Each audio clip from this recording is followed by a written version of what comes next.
हम करेंगे एक्सरसाइज 6.5 के क्वेश्चन नंबर 1 को। तो क्वेश्चन नंबर 1 क्या है, find the values of x y and z from the following right angle triangles. अब इस क्वेश्चन में हमें 4 राइट एंगल ट्राइंगल्स दी हैं, तो साथ में हमें एक्स वाई जी की वैल्यू भी फाइंड आउट करने के लिए दिया है। तो इसका पार्ट नंबर 1 ही देखते हैं। तो पार्ट नंबर 1 में हमारे पास ये एक राइट एंगल ट्राइंगल है जिसमें हमारे पास 3 साइड्स हैं इसकी, एक्स वाई एंड जी।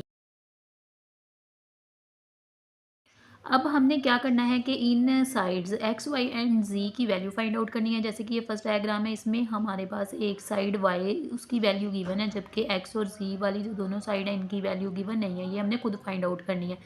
इसी तरह हमें एंगल ए भी दिया गया है जो कि 30 डिग्री है।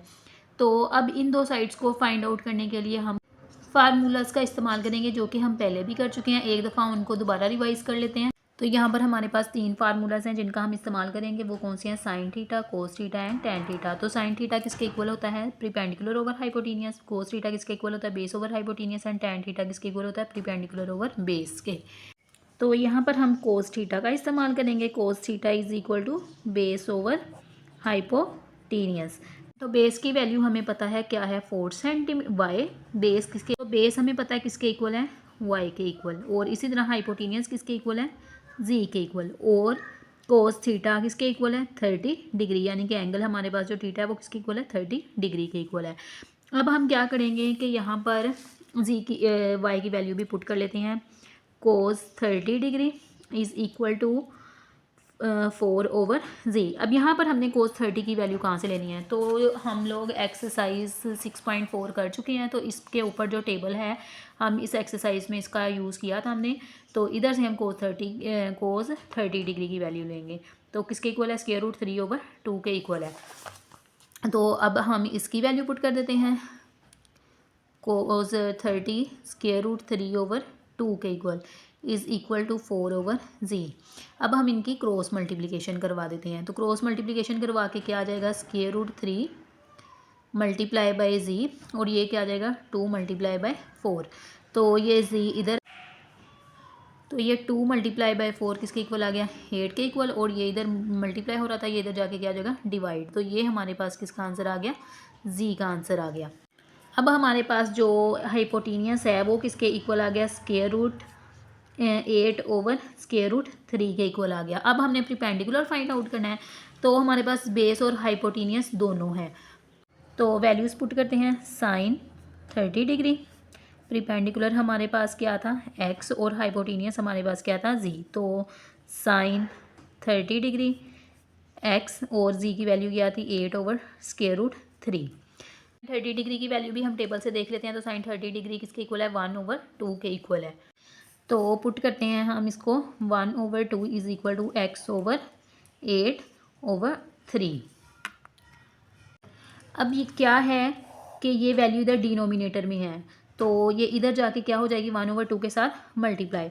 1 over 2 multiply by 8 over square root 3 is equal to x. अब हम इसकी कटिंग कर देते हैं। 2 1 ज़ा 2, 2 4 ज़ा 8। तो ये किसके इक्वल आ गया, 4 ओवर स्क्वायर रूट 3। तो हमारे पास जो एक्स की वैल्यू आई है वो किसके इक्वल आई है, 4 ओवर स्क्वायर रूट 3 के इक्वल आ गई। तो नेक्स्ट पार्ट 2 है। पार्ट 2 में भी हमारे पास एक राइट एंगल ट्राइंगल ही है। इसमें भी एक्स वाई जी 3 साइड्स दी गई हैं, जिसमें हमारे पास एंगल भी है पाई ओवर 4। और यहाँ पर हमारे पास जो एंगल के सामने वाली साइड है वो प्रीपेंडिकुलर है, यानी कि वाई वाली साइड जो है वो हमारे पास प्रीपेंडिकुलर है, और ये वाली साइड हमारे पास बेस है, और ये क्या है, हाइपोटेनियस। तो इसमें हमने बेस और हाइपोटेनियस की वैल्यू फाइंड आउट करनी। तो एंगल हमारे पास पाई ओवर 4 है। पाई ओवर 4 हमें पता है वो किसके इक्वल होता है, 45 डिग्री के इक्वल होता है। तो यहाँ पर पहले हम एक्स की वैल्यू फाइंड आउट करते हैं। एक्स हमारे पास क्या है, बेस। तो इसके लिए हम कौन सा फार्मूला यूज़ करेंगे, तो इसके लिए हम टेन थीटा वाला फार्मूला यूज़ करेंगे, क्योंकि टेन थीटा किसके इक्वल होता है, प्रीपेंडिकुलर ओवर बेस के इक्वल होता है। तो यहाँ पर हमें प्रीपेंडिकुलर गिवन है, एंगल भी गिवन है, बेस की वैल्यू हम क्या कर लेंगे, फाइंड आउट कर लेंगे। तो यहाँ पर मैं वैल्यूज़ पुट कर दी हूँ। Ten theta is equal to 10 pi over 4 के इक्वल आ गया, और प्रीपेंडिकुलर हमें पता है वाई के इक्वल है, और इसी तरह बेस एक्स के इक्वल है। तो 1045 की वैल्यू भी हम टेबल से ले लेंगे, तो वो किसके इक्वल होगा, 1 के इक्वल। इसी तरह वाई की वैल्यू जो है वो किसके इक्वल है, स्क्वायर रूट 3 के इक्वल, और x की वैल्यू हमने क्या करनी है, फाइंड आउट करनी है। तो यहाँ पर ये क्या आ गया 1, इस x को हम इसके साथ मल्टीप्लाई कर देंगे तो x is equal to square root 3 के इक्वल आ गया। यानी कि हमारे पास जो x की वैल्यू आई है वो किसके इक्वल आ गई है, स्क्वायर रूट 3 की। अब हमें x की वैल्यू भी गिवन है और y की वैल्यू भी गिवन है। हमने किसकी वैल्यू फाइंड आउट करनी है, हमने z की वैल्यू यानी कि हाइपोटेनियस की वैल्यू फाइंड आउट करनी है। तो इसके लिए हम क्या करेंगे, साइन का फॉर्मूला यूज़ कर लेंगे। हमें पता है sine theta is equal to perpendicular over hypotenuse के इक्वल होता है।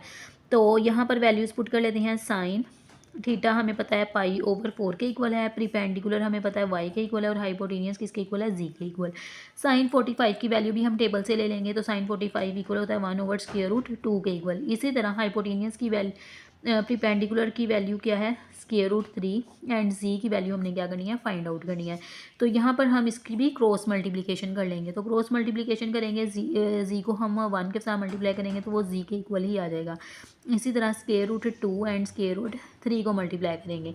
अब ये दोनों वैल्यूज़ स्क्वायर रूट हैं यानी कि रेडिकल वैल्यूज़ हैं, तो हम क्या करेंगे, इसको सिंगल रेडिकल में लिख लेंगे, जैसे कि 2 × 3। तो हमारा आंसर क्या आ जाएगा, स्क्वायर रूट 6।